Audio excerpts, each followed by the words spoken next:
Muy buenas noches. Somos el equipo uno de la materia de Introducción al Estudio del Derecho y vamos a empezar este pequeño panel con algunos conceptos jurídicos que son de interés general, para lo cual vamos a hacer una ronda de explicaciones y a continuación vamos a elegir a un miembro del panel para una breve opinión sobre el tema. Comenzaremos con el tema de relaciones jurídicas. Las relaciones jurídicas son ese vínculo legal entre dos o más sujetos jurídicos, según el cual es posible que alguno exija al otro el cumplimiento de determinados términos que ya han sido acordados o que están preestablecidos en la ley. Es decir, se van a interrelacionar con derechos y obligaciones mutuas. Para explicarnos un poco más sobre este tema, tenemos a nuestra compañera Alicia López, a la cual le cedo la palabra. Adelante. Muchas gracias, compañero. Buenas noches. Para adentrarnos un poquito en el tema, es en el derecho civil la aptitud de una persona para asumir derechos y obligaciones por sí mismo. Un ejemplo de esto es las personas físicas. Se adquiere por el nacimiento y se pierde por la muerte, pero debe, en el momento en el que el individuo es concebido, entra bajo la protección de la ley. Es cuando se convierte se hace más bien la relación jurídica en una persona física con la ley. Muchas gracias. Compañero José Luis, ¿quisieras entregarnos una opinión sobre este tema? Buenas noches, sí, sí, claro. Pues yo lo entiendo que es cuando hay un contrato de por medio, ¿no? Entre ambas, entre una o dos o más personas. Tal vez puede ser cuando hay un contrato de arrendamiento, un contrato, o un contrato laboral. Puede ser una relación jurídica. Muy bien, muchas gracias. Continuamos con otro tema de interés como son los hechos y los actos jurídicos. Tenemos en principio que los hechos jurídicos pues son esos acontecimientos provenientes de la naturaleza o del ser humano que no tienen la intención de originar consecuencias jurídicas y estos tienen esos dos orígenes. En cambio, el acto, como nos dice el maestro Rogina Villegas, el acto jurídico es esa manifestación expresa o tácita de la voluntad o de la intención de crear, transmitir, modificar o extinguir derechos y obligaciones, las cuales serán reconocidas por la ley. Para hablarnos de estos dos temas interrelacionados, le pediremos a nuestra compañera Lusitania Solís que nos hable al respecto. Adelante, Lucy, tienes la voz. Muchas gracias, compañero. Como comentabas, pues el tema que trataré será lo que es hecho jurídico a la par de acto y negocio jurídico. Como sabemos, los hechos jurídicos son todos aquellos acontecimientos que pueden ser ocasionados por lo que es la naturaleza o por el hombre que tienen una consecuencia jurídica. Todos estos hechos jurídicos, por ejemplo, al tratarse de una naturaleza, podríamos nosotros decir que mencionar en el caso de lo que es la muerte. ¿Por qué? Porque, por ejemplo, al morir, toda nuestra personalidad termina en ese momento y todos nuestros patrimonios tendrán que ser, en este caso, tendrán que ser o se tendrán que pasar a los patrimonios de todos aquellos que serán, en este caso, nuestros herederos. Al igual, también se menciona que hay acontecimientos que pueden ser ocasionados por el hombre. En este caso se podría mencionar lo que son los delitos. ¿Por qué? Porque son actos que realiza el hombre, pero que se realizan por voluntad propia, pero que éste no quiere aceptar lo que son sus consecuencias. Es decir, comete un acto, por ejemplo, no sé, asesinar a alguien, y sin embargo, yo no quiero aceptar la culpa o la condena que se me va a atribuir. Entonces, este hecho histórico, estos hechos, perdón, hechos jurídicos Si nos vamos desde el punto de vista, desde la teoría francesa, podría decirse que se dividen en dos, sí, en un acto jurídico, que al igual que los hechos, estos también, los actos jurídicos, son todos aquellos acontecimientos realizados exclusivamente por los hombres. Igual, en estos intervienen lo que es su voluntad, pero estas están encaminadas a conseguir las consecuencias del derecho o un efecto jurídico. Estos actos son exclusivamente regulados por la normatividad. Por ejemplo, esto los podemos nosotros realizar al firmar una solicitud de un trámite administrativo, al rentar o firmar un convenio, un contrato de renta, un testamento, contraer un matrimonio, a la diferencia de lo que son los negocios jurídicos. Este está regido por lo que es una teoría alemana, que al igual que la francesa, nos dice que este acontecimiento es igual por voluntad del hombre, pero aquí la capacidad jurídica está a la par de las partes, o sea, todos estos tienen que acordar para poder llegar a una consecuencia. Esto, por ejemplo, más que nada, pues son los contratos. No sé, los contratos de una adquisición de una casa o pues compra de bienes. Pues hasta Muy aquí bien. sería todo. Muchas gracias, Lusitania. Le pediríamos a José Luis si nos pudiera comentar sobre alguno o varios de los temas tratados por nuestra compañera. Adelante. Sí, pues creo que un hecho jurídico es un hecho que produce o provoca un efecto jurídico. Es decir, tal vez cuando, o como un ejemplo, ¿va? Cuando una persona en un vehículo choca contra alguna casa, ¿no? Aquí creo que se produce un efecto jurídico porque hay afectaciones, cuales jurídicamente se tienen se puede decir, arreglar, ¿verdad? Hablando de que se le tiene que pagar, en este caso, a la persona a la que se le cometió el daño. Y en cuestión del acto de negocio, creo que es un acto de voluntad. Cuando una persona hace algún testamento o deja algún patrimonio para otra persona, eh, es, es como, es un testamento cuando una persona crea una empresa, perdón, bueno, es una también cuando una persona crea una empresa, es también un negocio jurídico, pero también hay voluntad de las dos partes, porque en este caso, para ese tipo de negocios, pues participan dos personas.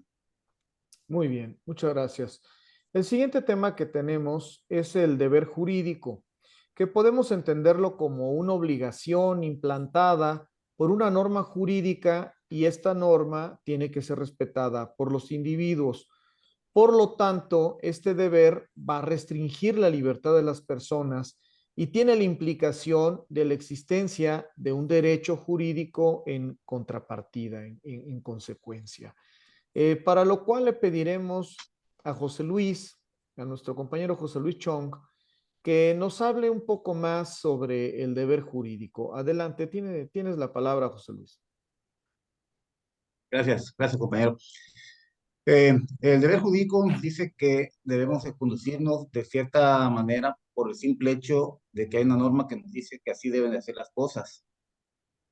También se cataloga como una obligación ética, es decir, que es una obligación implantada por una norma jurídica que tiene que ser respetada por los individuos.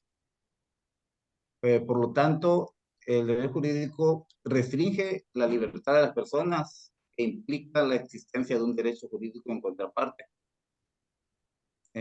También podemos decir que existirá un deber jurídico siempre y cuando el cumplimiento de la norma correspondiente implique algún tipo de sanción o castigo. Muy Por bien, lo José. tanto, Sí, sí, sí, adelante, adelante. por lo tanto, las normas jurídicas se hicieron para cumplirlas o no cumplirlas, ¿verdad? Pero pues el individuo será sancionado si no las cumple. Como ejemplo, mencionar cuando hay un deudor Este deber jurídico de pagar su deuda se toma como una acción por respeto a la ley, ya que si vemos que la persona no paga, lógicamente lo van a demandar y pues, tendrá algunas sanciones. Otro ejemplo puede ser el deber jurídico que tenemos cuando pagamos nuestros impuestos, también se toma como deber jurídico. En este caso, el Estado a su vez nos proporciona los servicios públicos como alumbrado, calles pavimentadas, seguridad. En conclusión, el deber jurídico es la necesidad de cumplir con la norma del derecho positivo, ya que de no cumplir dicha norma, el Estado podrá sancionar y obligar a cumplir dicha conducta. Esa es mi parte para hablar sobre el deber jurídico. Muchas gracias. Le pediríamos a nuestra compañera Alicia si nos pudiera comentar un poco más al respecto del deber jurídico. Si fueras tan amable, Alicia. Muchas gracias. Como ya lo dijo mi compañero José, de hecho dio una amplia definición respecto a ese concepto. Eh, lo que voy a agregar en este momento sería que está definido como la obligación de respeto y cumplimiento de las normas, ya que nace de la propia validez jurídica de estas. Como bien lo mencionaste, si una ley estipula a una persona que tome un préstamo de dinero, deberá devolver esta cantidad más los intereses prestados, cumpliendo en el cumplimiento de sanciones en caso de cometer delitos, como ejemplo, hurto, secuestro o estafa. Ahí es cuando se procede a la sanción en caso del incumplimiento de cometer este tipo de delito o hurto, ¿no? Así es. Muchas gracias, Alicia. Em, Tenemos también otras figuras muy importantes para el derecho, como son las personas, tanto las personas físicas como las morales, también llamadas personas jurídicas.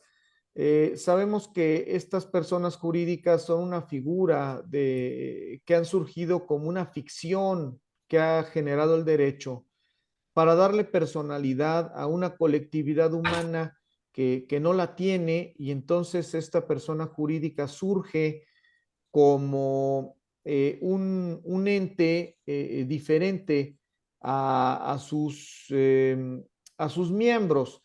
Para ampliar sobre el tema, le pediremos a nuestra compañera Alicia que nos haga el favor de darnos una breve explicación. Adelante.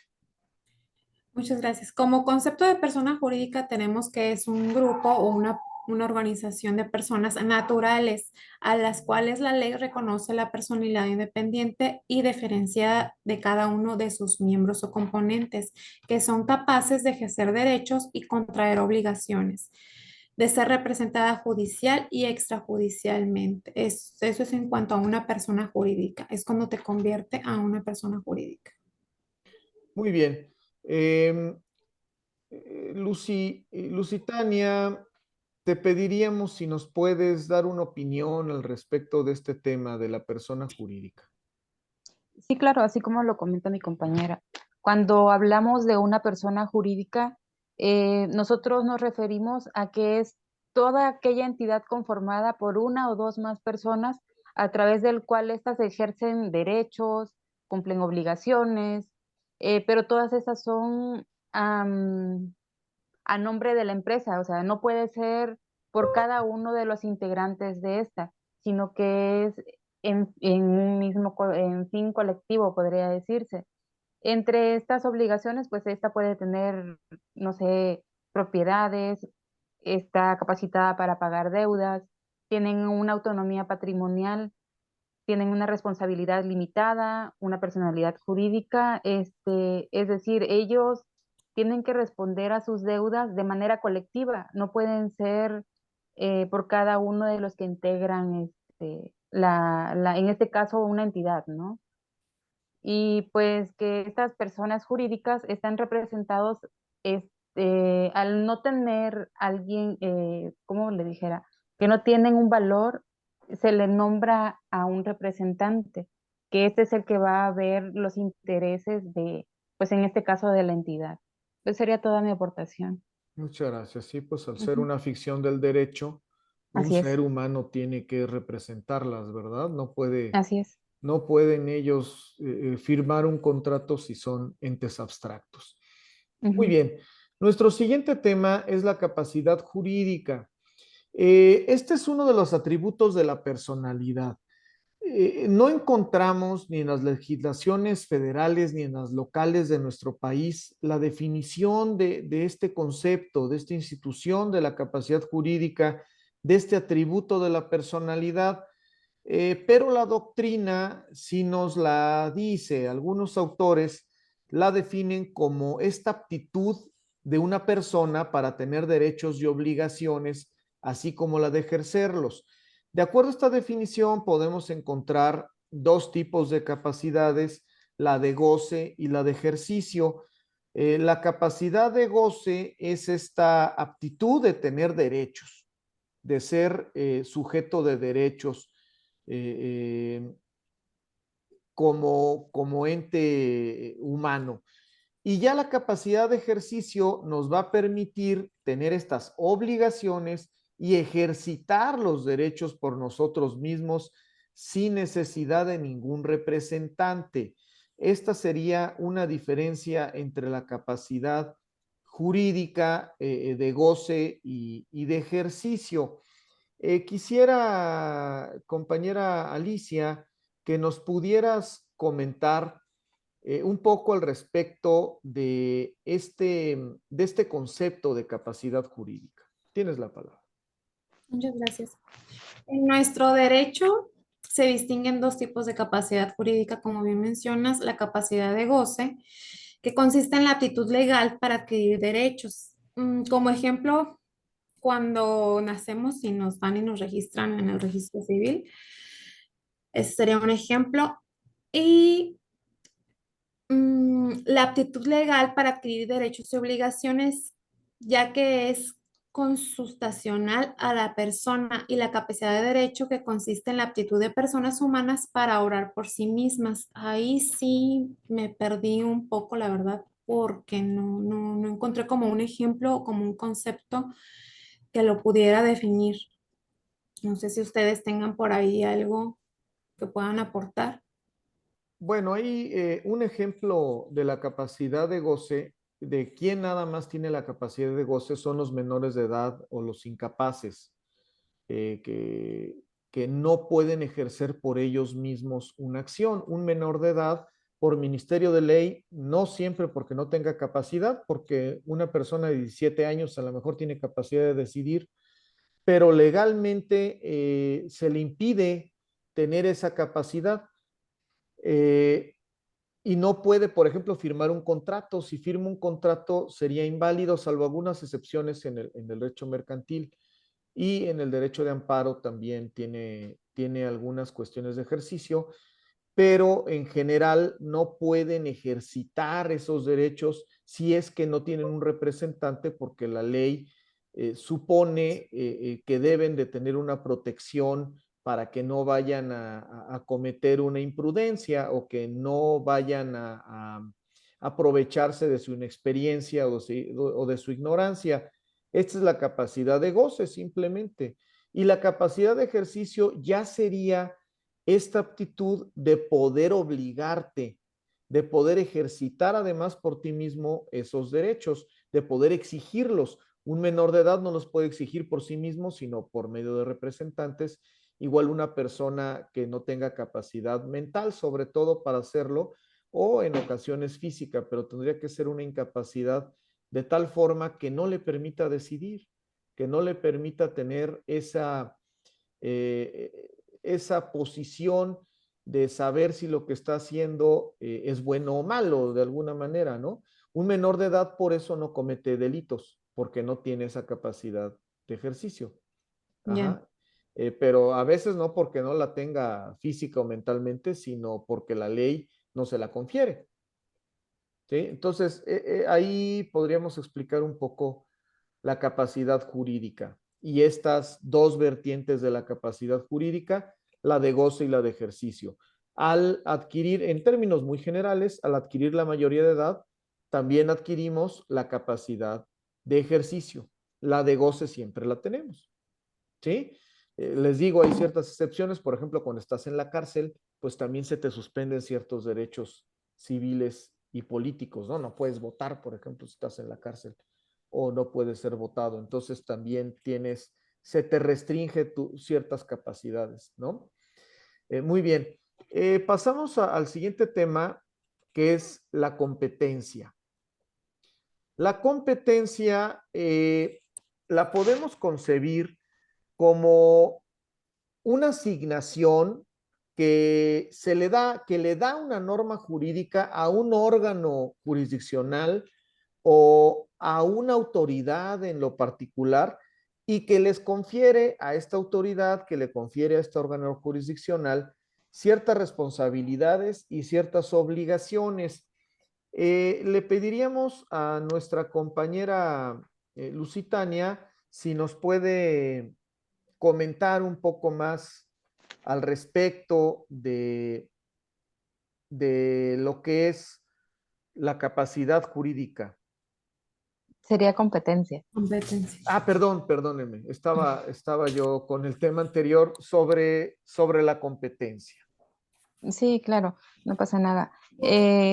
Cuando nos referimos a lo que es la competencia, hablamos de todas aquellas aptitudes, es decir, de la capacidad que la ley reconoce o le asigna a puede ser a un organismo o a una autoridad, en este caso, no sé, jueces, tribunales, para poder ejercer sus funciones con respecto a una determinada categoría de asuntos o, no sé, dentro de determinado territorio o dentro de un determinado proceso. Es decir, hay que tener muy en cuenta el ámbito de competencia de la persona. Es decir, como por ejemplo, un juez civil no podría resolver asuntos de orden penal, laboral, aunque sea dentro del mismo territorio. ¿Por qué? Porque el ámbito de competencia de cada uno de ellos es muy diferente.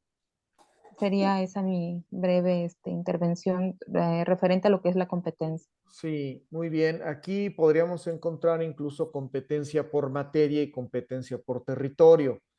Un Ujú. juez de Querétaro no puede decidir sobre un asunto en términos generales, ¿eh? Un Sí, claro. asunto que se decidió en Los Cabos o en Chiapas, ¿no? En Sí. Baja California Sur. Em, Ese sería competencia por territorio y hay competencia por materia, como bien lo comentabas. En la materia jurisdiccional, lo civil, un juez que es de lo civil, pues no puede decidir sobre otro tema que no sea lo que la misma ley le Ujú. ha conferido en sus funciones, aunque hay excepciones, ¿eh? También a esta situación hay excepciones, pero son cuestiones raras. Eh, También pudiera haber cuestiones de competencia en autoridades, ¿no? Por ejemplo, autoridades federales, estatales y municipales tienen cierto grado competencial que no puede ser invadido.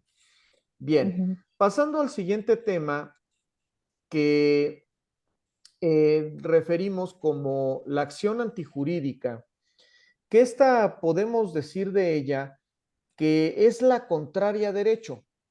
Lo antijurídico es lo contrario a derecho. Aquella acción que está prohibida por los ordenamientos jurídicos y que por ende pues causa un daño social, causa un daño a la sociedad.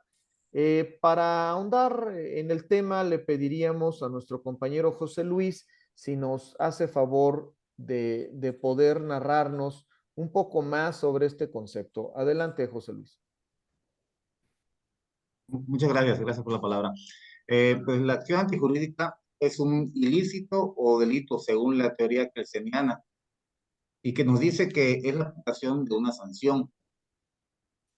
Por su parte, los penalistas opinan que una acción antijurídica es cuando se violan normas prohibidas subyacentes a las normas que estipulan las penas. La acción antijurídica es una situación típica del derecho penal. Bentham pensaba que la sanción era la consecuencia del cumplimiento de los deberes. Y para él la eficacia del derecho obedecía a que la sanción era el único motivo para que los seres humanos actuaran de acuerdo con las normas jurídicas. Es decir, que la sanción no es parte de las normas, sino es motivo para obedecerlas. Es también considerado como un elemento positivo del delito. Es decir, cuando una conducta es antijurídica, es considerada como un delito o una acción penada.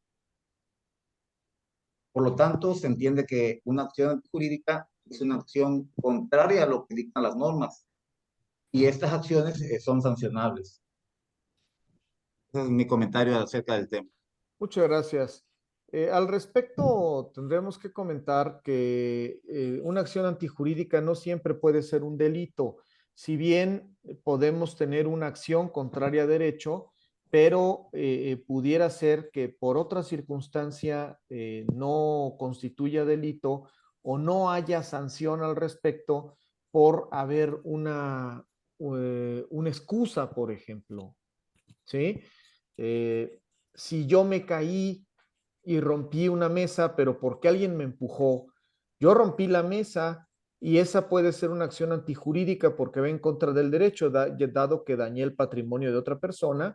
Sin embargo, no se me va a sancionar porque yo no tuve la intención de generar ese daño. Entonces, no siempre las acciones antijurídicas van a traer una sanción, que es el siguiente tema que ya también tocó nuestro compañero José Luis, al respecto de este castigo, ¿no? De este efecto que produce esa acción antijurídica eh, y que nos va a generar una acción contraria a esta antijuridicidad, trayendo una consecuencia negativa a la persona que lo ocasionó, ya sea una consecuencia meramente económica, como una multa o la reparación del daño, o una consecuencia también, por ejemplo, de pérdida de la libertad.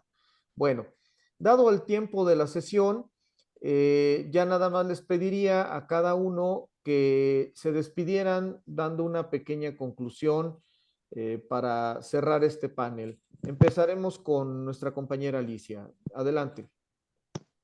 Muchas gracias. Bueno, como ya escuchamos, estuvimos aquí todos reunidos en base al tema que fueron los conceptos jurídicos. Entonces, como ya nos dimos cuenta, sin ellos no se puede abordar un problema jurídico. Las distintas áreas del derecho parten de dichos conceptos. Son instrumentos imprescindibles del jurista y del legislador para pensar y resolver cualquier problema jurídico. Eso es en conclusión. Muchas gracias. Compañera Lusitania, si nos quieres dar una muy breve conclusión, por favor. Sí, claro. Nada más agregar ahí a lo que menciona mi compañera, pues todos estos elementos, yo siento que son los que nos ayudan a nosotros a regular nuestra conducta, ¿no? Apoyan a lo que es al derecho a regular la conducta de todas las personas, pues para, no sé, llegar a tener buenos, en este caso, ¿cómo les dijera? Un buen funcionamiento en la sociedad, así decirlo. Sí, muchas gracias. José Luis, por favor, una breve conclusión para terminar el panel. Claro, pues los conceptos jurídicos los entiendo como que son los deberes que tenemos y el conocimiento que también debemos de tener de las sanciones que hay eh, en el ámbito laboral, en el ámbito económico. En todos esos ámbitos se puede encontrar los deberes jurídicos. Esa sería mi participación. Gracias. Muy bien, muchas gracias.